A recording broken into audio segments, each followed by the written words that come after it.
नमस्कार, आप देख रहे हैं 4 टीवी और आपके साथ मैं हूं प्रियंका सिंह। हमारे इस खास बुलेटिन हमारा उत्तर प्रदेश में आप सभी का एक बार फिर से बेहद स्वागत है। बुलेटिन का आगाज करेंगे अहम खबरों के साथ। उत्तराखंड के पूर्व मुख्यमंत्री और भारतीय जनता पार्टी के सांसद त्रिवेंद्र सिंह रावत ने लखनऊ में उत्तर प्रदेश के मुखिया योगी आदित्यनाथ से शिष्टाचार मुलाकात की है। यह भेंट मुख्यमंत्री योगी के आवास पर हुई, जहां दोनों नेताओं के बीच कई विषयों पर चर्चा हुई। हालांकि इस मुलाकात को शिष्टाचार भेंट बताया गया, लेकिन राजनीतिक हलकों में इसे लेकर कई तरह की अटकलें लगाई जा रही है। पार्टी सूत्रों के मुताबिक दोनों नेताओं के बीच उत्तराखंड और उत्तर प्रदेश के आपसी सहयोग, संगठनात्मक विषयों और राजनीतिक रणनीतियों को लेकर बातचीत हुई है। त्रिवेंद्र सिंह रावत, जो फिलहाल हरिद्वार से सांसद है, अक्सर पार्टी के वरिष्ठ नेताओं से मुलाकात करते रहते हैं और संगठनात्मक गतिविधियों में सक्रिय भूमिका निभा रहे हैं। वहीं सीएम योगी आदित्यनाथ देश के सबसे प्रभावशाली बीजेपी नेताओं में से एक माने जाते हैं। इस मुलाकात को लेकर बीजेपी के अंदरूनी हलकों में हलचल देखी जा रही है। हालांकि किसी आधिकारिक एजेंडे का जिक्र नहीं किया गया है, लेकिन आने वाले दिनों में इस भेंट के राजनीतिक मायने और स्पष्ट हो सकते हैं।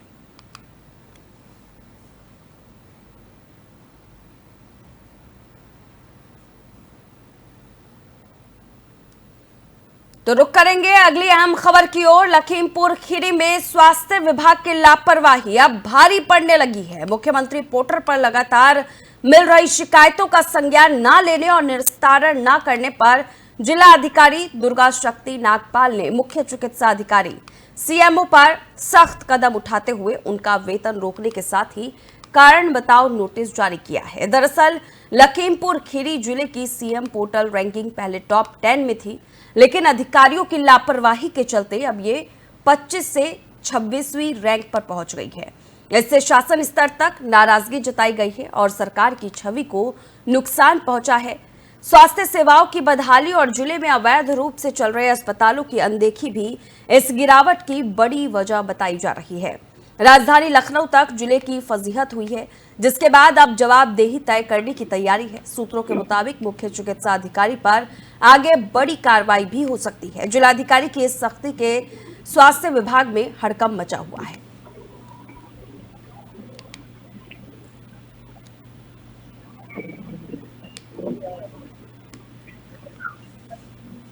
और आगे की ज्यादा जानकारी के लिए लखीमपुर खीरी से हमारे संवाददाता अरविंद अवस्थी हमारे साथ जुड़ चुके हैं। अरविंद, सीएमओ की लापरवाही पर डीएम की सख्ती देखी गई है। सीएमओ की लापरवाही के चलते कई सारे मामले हैं जिनका निस्तारण समय पर हुआ ही नहीं। क्या कुछ पूरा मामला है अरविंद?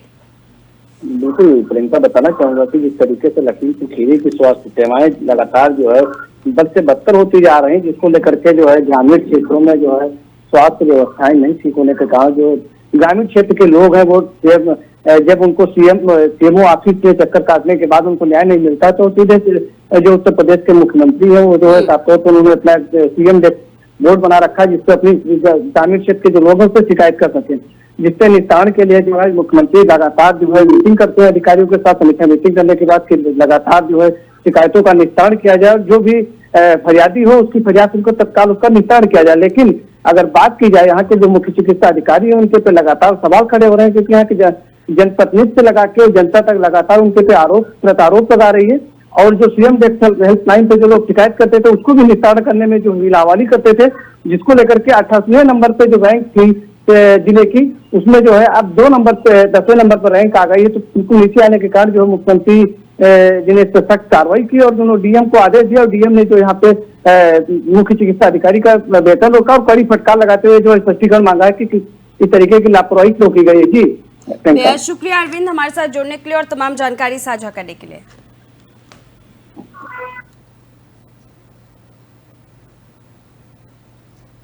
तो वहीं हमीरपुर में भ्रष्टाचार के खिलाफ एंटी करप्शन टीम की बड़ी कार्रवाई सामने आई है। सीएमओ कार्यालय में कार्यरत 2 कर्मचारियों को 21,000 रुपए रिश्वत लेते रंगे हाथों गिरफ्तार किया गया है। 8 सदस्यीय एंटी करप्शन टीम ने सीएमओ ऑफिस पर छापा मारा और चिकित्सा प्रतिपूर्ति का काम देखने वाले लिपिक और एक आउटसोर्स कर्मचारी को रंगे हाथों दबोच लिया। शिकायत उदय नारायण नाम के व्यक्ति ने की थी, जिसके बाद यह कार्रवाई की गई। गिरफ्तारी के बाद दोनों कर्मचारियों को सुमेरपुर थाने ले जाया गया। इस कार्रवाई से स्वास्थ्य विभाग में हड़कंप मच गया है। बताया जा रहा है कि सीएमओ कार्यालय पहले भी भ्रष्टाचार के मामलों को लेकर चर्चा में रहा है। अब देखना यह होगा कि इस मामले में और कौन कौन लोग जांच के घेरे में आते हैं।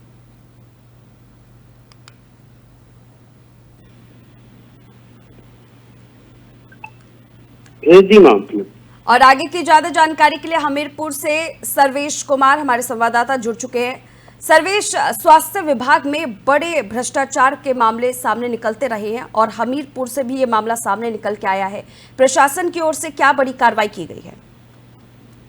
जी, अभी जो लिपिक जो पकड़े गए हैं रिश्वत लेते हुए, इनको जो है अभी पूछताछ के लिए सुबेरपुर थाना लाया गया है और उनके साथ में जो एंटी करप्शन की टीम है वो उनके साथ थी और अंदर को इनसे पूछताछ जारी किया जा रहा है। और पूछताछ के दौरान जो उनसे तथ्य आ रहे हैं वो अभी जो है गोपनीय रखा गया है। हालांकि अभी उनसे मीडिया कर्मियों ने मिलने का प्रयास किया, हम लोगों ने मिलने का प्रयास किया कि उन्होंने दिया था, तो उन्होंने चक्कर आने का बहाना करके मीडिया से दूरी बनाने का प्रयास किया। यहाँ पर देखा जाए सर्वेश, तो इस पूरे मामले में लिपिक की बड़ी भूमिका सामने निकल करके आई है। स्वास्थ्य विभाग की तरफ जो है अब भ्रष्टाचार के मामलों में बड़े खुलासे हो रहे हैं। पुलिस प्रशासन ने इस मामले को लेकर के कोई जानकारी साझा की है?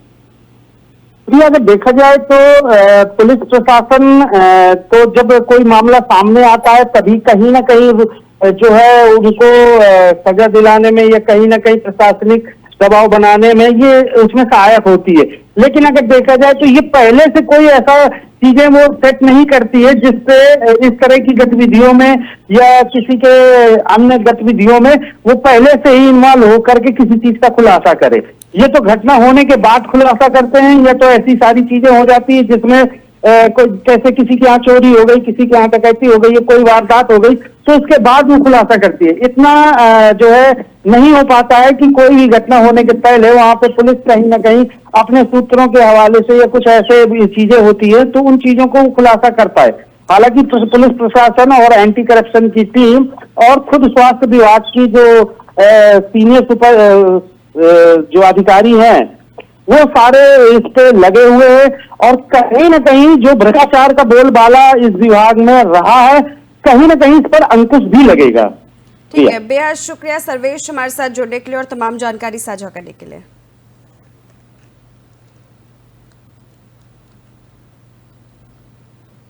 वहीं लखीमपुर खीरी के पलिया क्षेत्र में भीषण गर्मी और तेज धूप के बीच विद्युत संकट ने आम लोगों का जनजीवन पूरी तरह से अस्त व्यस्त कर दिया है। लगातार हो रही बिजली कटौती और लो वोल्टेज की समस्या से परेशान होकर व्यापारी और अधिवक्ता सड़क पर उतर आए हैं। नगर व्यापार मंडल के बैनर तले बड़ी संख्या में लोग पलिया तहसील पहुंचे और विद्युत विभाग के खिलाफ नारेबाजी कर प्रदर्शन किया। इसके बाद उन्होंने ऊर्जा मंत्री को संबोधित ज्ञापन उप जिलाधिकारी रत्नाकर मिश्रा को सौंपा। ज्ञापन में कहा गया है कि विभाग फॉल्ट का बहाना बनाकर रोजाना बिजली सप्लाई बंद कर देता है।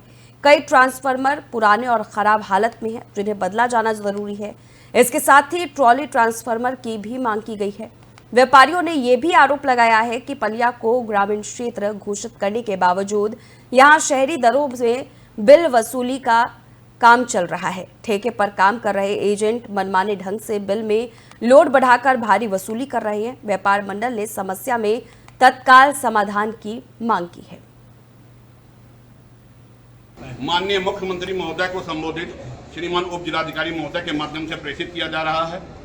इसमें आप सभी लोगों को एक बहुत बड़ा घोटाला भी हो रहा है विद्युत विभाग की तरफ से। एक तो स्मार्ट मीटर का मुद्दा है। स्मार्ट मीटर जब से लगा है, जिसका 500-600 रुपए का महीने का बिजली का बिल आता था, वो अब 2500 से 3000 रुपए प्रति माह आने लगा। इसकी मांग नगर व्यापार मंडल के माध्यम से की गई है। दूसरा, नगर पालिका परिषद पलिया है, इसको कभी 2008 से अब तक जनपद मुख्यालय बनाए जाने का प्रस्ताव चल रहा है कि पलिया हमारा जिला बनेगा। विद्युत विभाग ने शासन प्रशासन को गुमराह करके नगरीय श्रेणी से हटा करके इसको ग्रामीण क्षेत्र की श्रेणी में सम्मिलित कर दिया है और आज तक पलिया की जनता को, विद्युत उपभोक्ताओं को इसका जानकारी भी नहीं है। इसकी जानकारी अभी परसों नेट पर जो सर्च किया है अध्यक्ष जी ने, गौरव गुप्ता जी ने, तो जानकारी हुई कि पलिया नगर की विद्युत व्यवस्था को मतलब जो बी ग्रेड से सी ग्रेड या डी ग्रेड में उन्होंने कर दिया है। नगरीय क्षेत्र की श्रेणी से हटा करके ग्रामीण क्षेत्र की श्रेणी में कर दिया है। और विद्युत बिल वो शहरी क्षेत्र के उसके आधार पर लिए जा रहे हैं, विद्युत दर जो कि हमारे जो परिया नगर के विद्युत उपभोक्ता है उनके साथ सरासर धोखा है, नाइंसाफी है। देखिए, समस्या बहुत ही ज़्यादा दयनीय स्थिति में विद्युत प्रशासन की जो लाइन की व्यवस्था है बहुत ज़्यादा दयनीय है। आए दिन हर 2-4-5 घंटे के बाद विद्युत की कटौती कर दी जाती है, जिसके पीछे उपभोक्ता अगर फ़ोन करता है तो वहाँ पर अगर जेई को फ़ोन करता है, जो पलिया में जो अभी नए जेई आई हैं उनका कहना है कि आप विद्युत विभाग के पास फ़ोन करिए और उनसे शिकायत करिए। वो अपनी सारी जिम्मेदारियों से अपना पल्ला झाड़ लेते हैं। ट्रांसफार्मर जो ख़राब हो रहे हैं, पुराने आज से 10-10, 15-15 साल पुराने ट्रांसफार्मर रखे हैं, लोड की वृद्धि हो गई है और ट्रांसफार्मर आए दिन फूट जाते हैं, जिसको लेकर इनके पास सिर्फ एकमात्र ट्राली माननीय मुख्यमंत्री महोदय को संबोधित श्रीमान उप जिलाधिकारी महोदय के माध्यम से प्रेषित किया जा रहा है। इसमें आप सभी लोगों को एक बहुत बड़ा घोटाला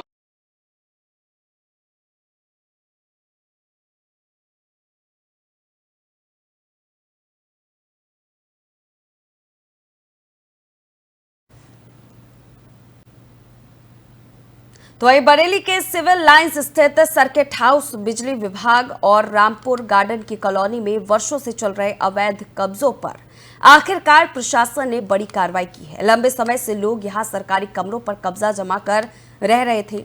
कुछ ने तो किराए पर दूसरों को भी जगह दे रखी थी। शिकायतें कई बार हुई मगर कोई ठोस कार्रवाई नहीं हुई थी। अब बिजली विभाग के मुख्य अभियंता ने सख्ती दिखाते हुए अवैध कब्जों को हटाने का आदेश जारी किया और बुलडोजर चलवाकर इन निर्माणों को ध्वस्त करवा दिया है। अधिकारियों ने कहा है कि जिन्होंने वर्षों तक सरकारी संपत्ति पर कब्जा जमाया, उनसे अब भारी जुर्माना वसूला जाएगा। ये कार्रवाई उन सभी के लिए चेतावनी है जो सरकारी जमीन का दुरुपयोग कर रहे हैं।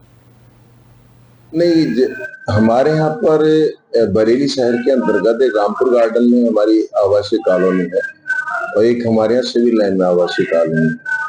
ये मेरे यहाँ संज्ञान में आया था कि कुछ लोग यहाँ पर काफी वर्षों से अवैध रूप से रह रहे हैं और कुछ यहाँ डेयरी भी चल रही है। कुछ लोग अनाधिकृत रूप से हमारे सरकारी आवासों में भी रह रहे हैं।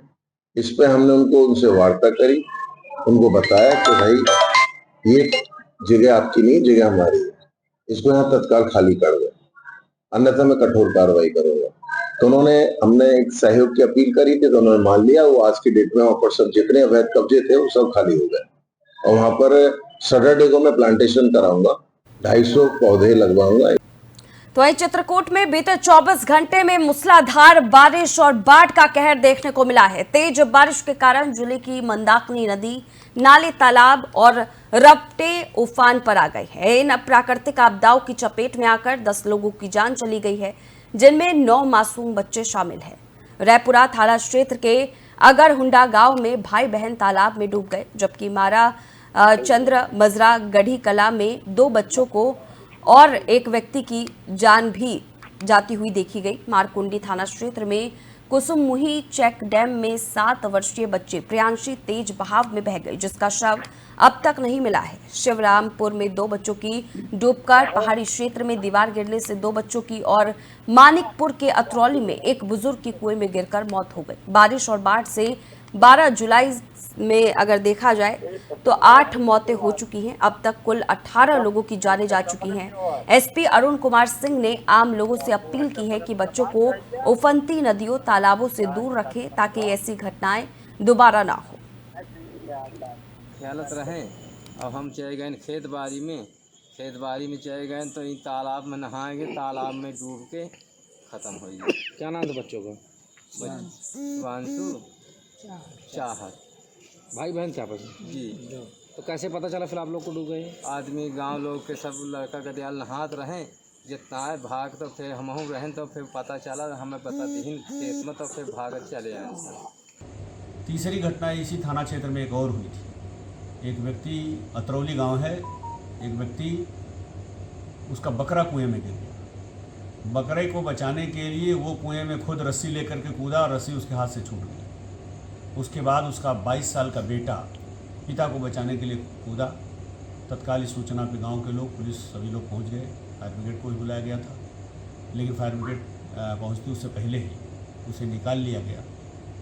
बेटा पूरी तरह से ठीक है, सुरक्षित है, लेकिन पिता फिलहाल अभी। और आगे की ज्यादा जानकारी के लिए हमारे संवाददाता चित्रकूट से विनोद कुमार हमारे साथ जुड़ चुके हैं। विनोद, चित्रकूट में भारी बारिश की तबाही देखने को मिल रही है, लोगों की जानें जा रही है, क्या कुछ पूरा मामला है? देखिए, मैं आपको बता दूं, जिस तरीके से जनपद चित्रकूट में मूसलाधार बारिश हुई है, वहीं 24 घंटे के अंदर तालाब और रपटे चेक डैम में डूबने से 10 लोगों की मौत हो चुकी है। वहीं 10 मौतों में 9 मासूम बच्चे शामिल हैं, जिसमें रईपुरा थाना क्षेत्र के अग्रहुणा में भाई बहन की तालाब में डूबने से मौत हुई थी। और वहीं रईपुरा थाना क्षेत्र के माराचंद्रा मजरा गाढ़ी कला में अलग अलग परिवार के 2 बच्चों की मौत हुई है तालाब में डूबकर। वहीं एक व्यक्ति कुएं में गिर जाने से मौत हो गई। जनपद के मारकुंडी थाना क्षेत्र के कुसमुही चेक डैम में 7 वर्षीय जो प्रियांशी तेज बहाव में बह गई थी और उसका आज सुबह ही शव मिल गया है। हालांकि अभी तक जो मौतें हुई हैं, जिसको लेकर के वहीं चित्रकूट पुलिस अधीक्षक अरुण कुमार सिंह द्वारा लोगों से अपील की गई कि जो नदी नाले उफान पर हैं, वहाँ लोगों से गुजारिश की गई है कि वहाँ न जाएं और अपने बच्चों को सावधानी पूर्वक रखें। उन्होंने अपील भी किया है। बिल्कुल विनोद, अपील तो की जा रही है, प्रशासन मुस्तैदी भी दिखा रही है, बावजूद उसके इस तरह की घटनाएं लगातार बढ़ रही है। इससे सवाल प्रशासन पर उठ रहा है कि आखिरकार ये किस तरह की तैयारी है, जब इतने भारी संख्या में मासूम बच्चे अपनी जान गंवा रहे हैं, बड़े बुजुर्ग कोई भी इससे अछूता नहीं है, हर कोई इसकी चपेट में आ रहा है। आखिरकार ये किस तरह की तैयारी है, क्योंकि भारी बारिश आने वाली है, तबाही होगी ही होगी, ये प्रशासन को अच्छे से मालूम है। हर साल इसी क्रम में बाढ़ की स्थिति देखने को मिलती है, भारी जल भराव की स्थिति देखने को मिलती है, बावजूद उसके मौत के आंकड़ों में कमी नहीं हो रही है। विनोद, देखिए जी, बिल्कुल मैं आपको बता दूं, जिस तरीके से यहाँ भारी बारिश हुई थी, जो पिछले 12 जुलाई को भारी बारिश बाढ़ आई थी, जिसमें 8 लोगों की मौत हुई थी, जिसमें मलबे में दबकर और नदी नालों में, तालाब में, रपटे में, चकडैमों में नहाने से बच्चों की मौत हुई है। सबसे ज्यादा बच्चों की ही मौत हुई है। हालांकि जो यहाँ प्रशासन है पूरी तरीके से मुस्तैद है और वहाँ जिस तरीके से बाढ़ आई है, बाढ़ की चपेट में जो गाँव और ग्रामीण क्षेत्र फंसे हुए थे और जिनका संपर्क टूटा था, उसको लेकर के लगातार प्रशासन नजर बनाए हुए था। कहीं न कहीं प्रशासन की चूक भी हुई है और चूक को लेकर के जिस तरीके से बच्चे इनमें शामिल हैं मौतों में, उनको लेकर के लगातार वहीं जो प्रशासन है अपील भी कर रहा है, कि गुजारिश भी कर रहा है।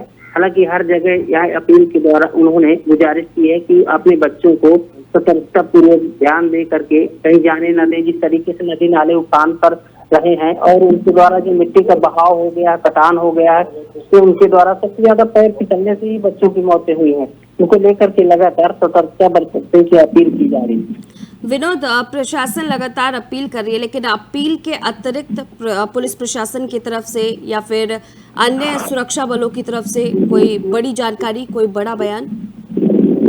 देखिए, मैं आपको बता दूं, जिस तरीके से यहाँ पे जो अपीलें की गई हैं, अपील के साथ साथ यहाँ एनडीआरएफ की टीमें और पीएसी के जवान और जो थाना क्षेत्र स्थानीय पुलिस है और वहाँ प्रशासन भी लगातार मुस्तैदी बनाए हुए है। हालांकि जिस तरीके से यहाँ नदी नाले उफान पर थे, पिछले 12 जुलाई को जिस तरीके से मूसलाधार बारिश हुई थी, वहाँ उसमें 8 लोगों की मौतें हुई थी और वहीं जो अभी 2 दिन पूर्व जिस तरीके से 24 घंटे में 10 लोगों की मौत, टोटल 18 लोगों की मौतें हो चुकी है, जिनको लेकर के प्रशासन लगातार अपील कर रहा है। बेहद शुक्रिया विनोद हमारे साथ जुड़ने के लिए और तमाम जानकारी साझा करने के लिए।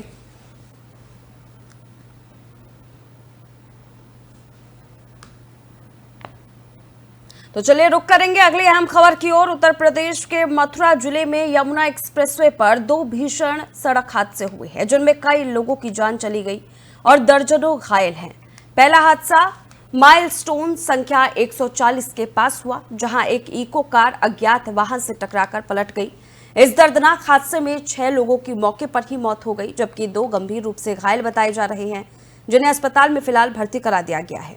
वहीं दूसरा बड़ा हादसा माइलस्टोन संख्या 131 के पास हुआ, जहां दिल्ली से मध्य प्रदेश जा रही एक निजी बस अचानक डिवाइडर से जा टकरा गई और पलट गई। हादसे में करीब 30 यात्री घायल हुए हैं, जिनमें 4 की हालत गंभीर बताई जा रही है। घायलों को तत्काल नजदीकी अस्पताल में इलाज के लिए भेज दिया गया है। पुलिस मौके पर पहुंचकर राहत और बचाव कार्य में जुट गई है। मृतकों की पहचान की कोशिश की जा रही है और उनके परिजनों को सूचना देने की प्रक्रिया भी शुरू कर दी गई है। एक्सप्रेसवे पर कुछ समय के लिए यातायात प्रभावित रहा, जिसे बाद में सामान्य कर दिया गया। दोनों हादसों ने फिर से तेज रफ्तार और लापरवाही से गाड़ी चलाने के खतरों को उजागर किया है। बीती रात यमुना एक्सप्रेसवे पर दो दुर्भाग्यपूर्ण घटनाएं हुई हैं, जिसमें पहली घटना लगभग रात्रि 3 बजे की 140 माइलस्टोन पर हुई।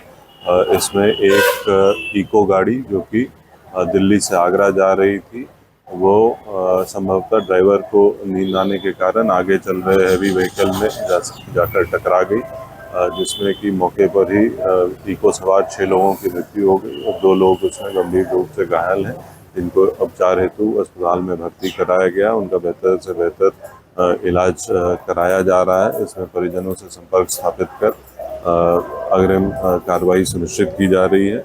और दूसरी घटना लगभग रात्रि 4 बजे की है। 131 माइलस्टोन पर एक निजी बस जो कि दिल्ली से मध्य प्रदेश जा रही थी, ये पलट गई। इसमें भी संभवतः ड्राइवर को नींद आने के कारण ये घटना हुई है और इसमें कुल 8 लोग जो कि घायल थे, उनको यहाँ जिला अस्पताल भर्ती कराया गया था। उन सभी की स्थिति सामान्य है। इनको डीएम साहब और हमारे द्वारा सभी से मुलाकात भी की गई और इनके परिजनों से संपर्क भी स्थापित किया गया। इनका बेहतर से बेहतर इलाज कराया जा रहा है, वो इनको अपने गंतव्य तक भेजने की व्यवस्था कराई जा रही है। इसके अतिरिक्त 9 अन्य लोग जो घायल थे, उनको एसएन मेडिकल आगरा में भर्ती कराया गया। वहाँ भी हमारी टीमें मौजूद हैं, उनकी भी स्थिति सामान्य है और उनको निरंतर निगरानी में रखते हुए उपचार उनका कराया जा रहा है। अग्रिम विधिक तो वही हमीरपुर जनपद के सरीला नगर पंचायत अध्यक्ष और उनके साथियों पर बेहद गंभीर आरोप लगे हैं। पीड़ित पत्रकार ने डीआईजी चित्रकूट धाम मंडल बांदा को शिकायती पत्र सौंपते हुए बताया कि 27 अक्टूबर 2024 की रात उसे बंधक बनाकर तमंचे की नोक पर नग्न कर पीटा गया। आरोप है कि अध्यक्ष और उनके आधा दर्जन साथियों ने उसे निर्वस्त्र कर मारपीट की, लेकिन अभी तक कोई गिरफ्तारी नहीं हुई है। पीड़ित ने सरीला पुलिस पर सत्ता पक्ष के दबाव में कार्रवाई न करने का भी आरोप लगाया है। सवाल उठ रहे हैं कि जब आरोप इतने संगीन है और मुकदमा भी दर्ज हो चुका है, तो गैंगस्टर एक्ट जैसी सख्त कार्रवाई क्यों नहीं हुई। डीआईजी ने अब मामले की जांच और कार्रवाई का आश्वासन दिया है। पीड़ित को न्याय मिलने की उम्मीद दिखाई दे रही है। सर ये थी कि हमारे साथ चेयरमैन सरीला पवन अनुरागी और उनकी लगभग आधा दर्जन से अधिक गैंगस्टर जिला बदर जैसे गंभीर अपराधी साथियों द्वारा 27 अक्टूबर 2024 को नग्न कर कट्टा बंदूकों की नोक पर जान से मारने की नीयत से मारपीट की गई थी। इस संबंध में थाना जजिया में मुकदमा पंजीकृत कराया गया था। सब गंभीर अपराध इतिहास वाला अपराधी हैं और उसमें पुलिस प्रशासन, जो स्थानीय पुलिस प्रशासन है, वो राजनीतिक दबाव में काम कर रहा है। राजनीतिक दबाव सर ऐसा है कि जिस पे एक मुकदमा है उसको जिला बदर अपराधी कर दिया और जिस पे पवन अनुरागी जो मुख्य आरोपी है, जो मुख्य अभियुक्त है, उस पे 5-6 मुकदमे होने के बाद सरकारी कर्मचारियों को मारपीट।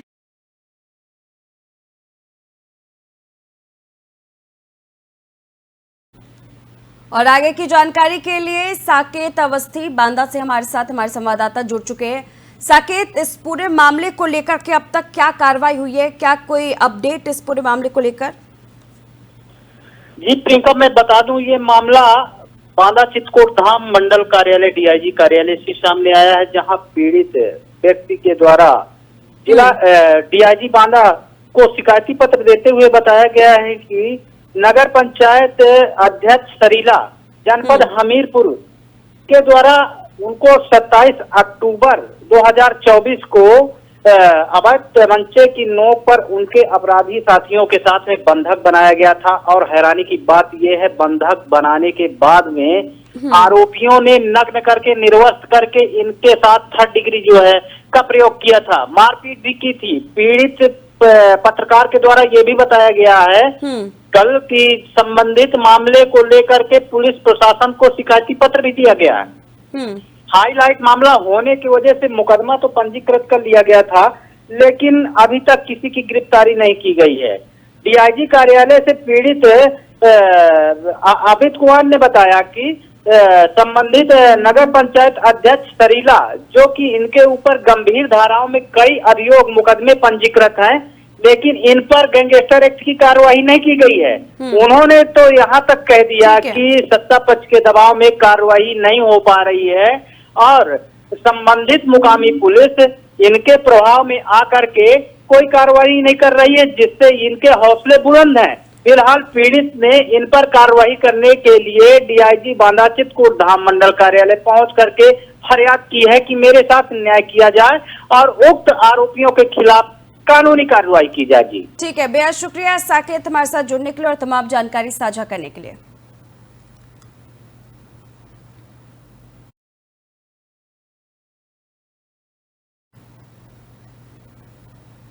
तो फिलहाल इस खास बुलेटिन बस इतना ही। रुकेंगे एक छोटे से ब्रेक के लिए। ब्रेक के उस पार खबरों का सिलसिला जारी है।